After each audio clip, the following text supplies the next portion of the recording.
storytellers, a storytelling run. I want to talk about the high evolutionary. So this is a great example for Christians in Space role-playing game, but also for what's atheism, what's paganism. This is it. And this guy is he comes up on Comic-Con and comes up on stage, and he basically, playing the role of the villain, and he insults the entire audience, says they're all inferior, and he wants to replace them with something better. And that's what it is. That's what the atheism is about, being a god. Gods want to tell you what to do. They just want to tell you what to do. They want to make you do things. This is going to be kind of a mean video, I'm not supposed to be mean, but and the timing of this was perfect because this came out this morning, this Sunday morning before I go to church. George Soros thinks he is some kind of god, and that made him uncomfortable until he started living it out. No, really, he said this. So this is an interview on LA Times, and not to be picked it up. In a 2004 LA Times interview, George said, the title, George Soros, the God who carries around some dangerous demons. It is sort of a disease when you consider yourself some kind of God, the creator of everything. But I feel comfortable about it now since I began to live it out. So he's controlling politicians, he's very left-wing Democrat politicians and attorney generals, all the ones that you all know of where we're not getting bail and criminals. Isaiah 5:20, woe when society says good is bad and bad is good. And that's what we're living through. God has turned his back on this nation because of the sin that we're in. And he's allowing the reprobate to rule. And that's what we're seeing. Here he says, I fancied myself as some kind of god. If truth be known, I carried some rather potent messianic fantasies with me from childhood about which I felt I had to control, otherwise they might get me in trouble. It's sort of a disease when you consider yourself some kind of god, the creator of everything. Okay, so it is. But I began to live it out. Sources prove that with the vast resources of money, he's just been doing some incredible stuff here. Here's who he hates, right? He writes in his book, the Bible, okay. The threat to the world is the Republican Party. That is the devil child of unholy lines between market fundamentalists and religious fundamentalists. So capitalists and religious, Christians. That's what he believes. He wants to call us white supremacists, fascists, and he's obviously getting his minions to do that. Next to my fantasies about being God, I also have very strong fantasies of being mad. In fact, my grandfather was actually paranoid. I have a lot of madness in my family. So far, I have escaped it. So this is a villain. This is a super villain, and this is an atheist. This is the pinnacle of atheism. And that's the thing about atheism. I'll do another video on this, but atheism is about, you don't have a God, you don't have anyone judging you, so whatever you can get away with, whatever power, whatever control you can have over people is fine. That's in your mind. You want to control people. You want to tell them what to do. You want to force them. And if they don't follow you, you got to force them. That's what Anakin Skywalker fell for, in the Star Wars thing. So this guy does a funny bit on the villain guy in Comic-Con, and he plays a role where he butchers animals and creates Rocket the raccoon. He creates all these. He wants to make a superior society. He wants to do evolution. He believes that we're going to evolve, and he's of course doing the evolution himself because there's no God. He wants to evolve these.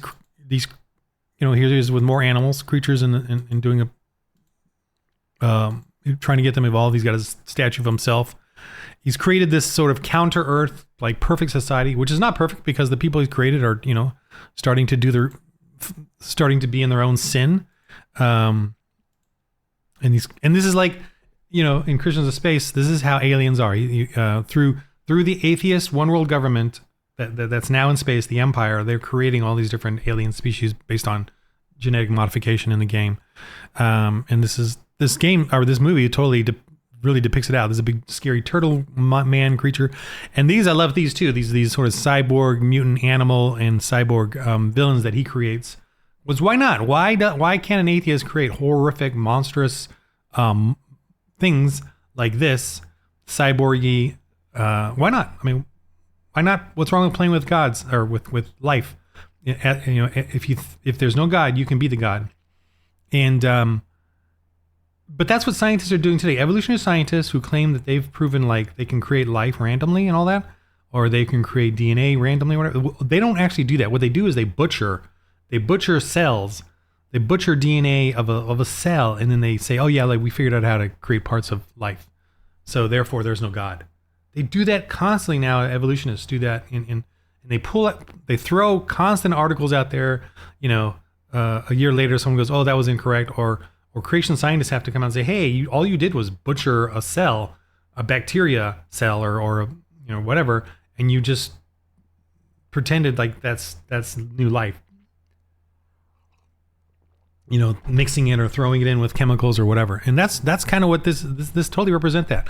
I'm surprised because James Gunn and the other writer of the Guardians of the Galaxy, I'm surprised that they dog evolution and atheism when I know James Gunn is not a Christian, and I know he grew up in a Christian family, safe Christian family of freedom, but he's always been, mocking and scoffing it, at least what I've known. He's a Democrat, angry Democrat.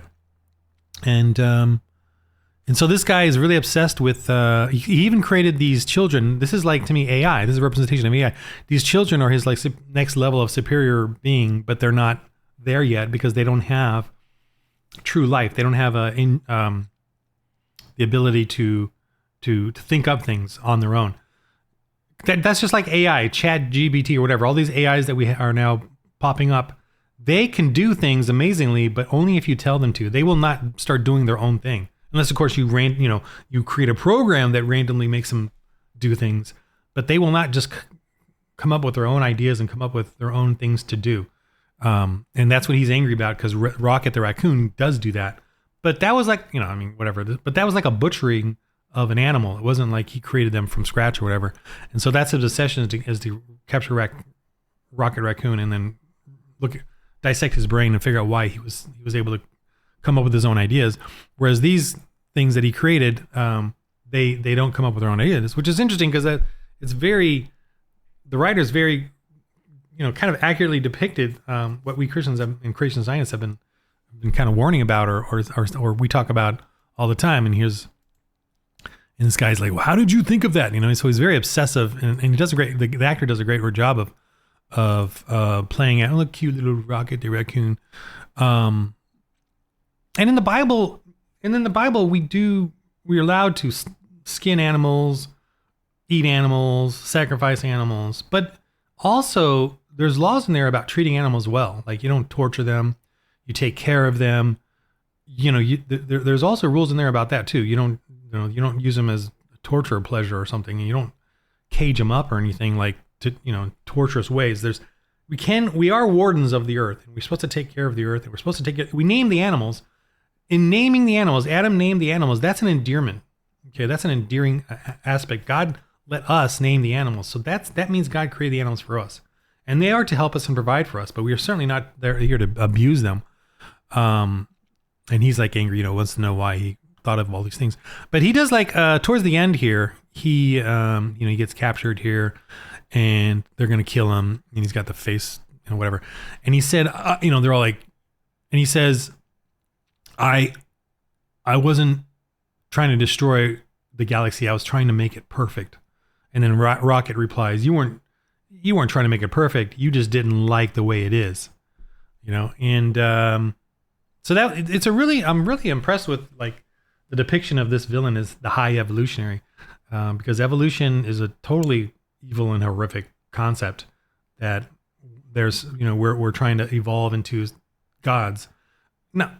And it's weird because they talk about it like there's some sort of invisible force, designing or evolving us. But it's not God. It's not God. It's just something.